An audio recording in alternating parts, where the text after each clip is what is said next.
Open the hood.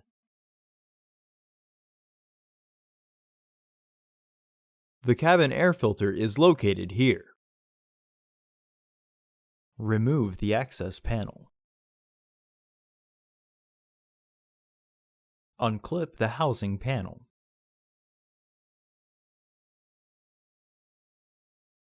Remove the old filter from the housing and clean out any debris inside. Install your new AQ1209 filter into the housing, with its airflow indicating arrow pointing towards the back of the car.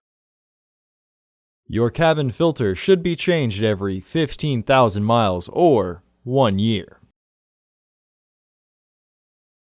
Reinstall the housing panel. Reinstall the panel.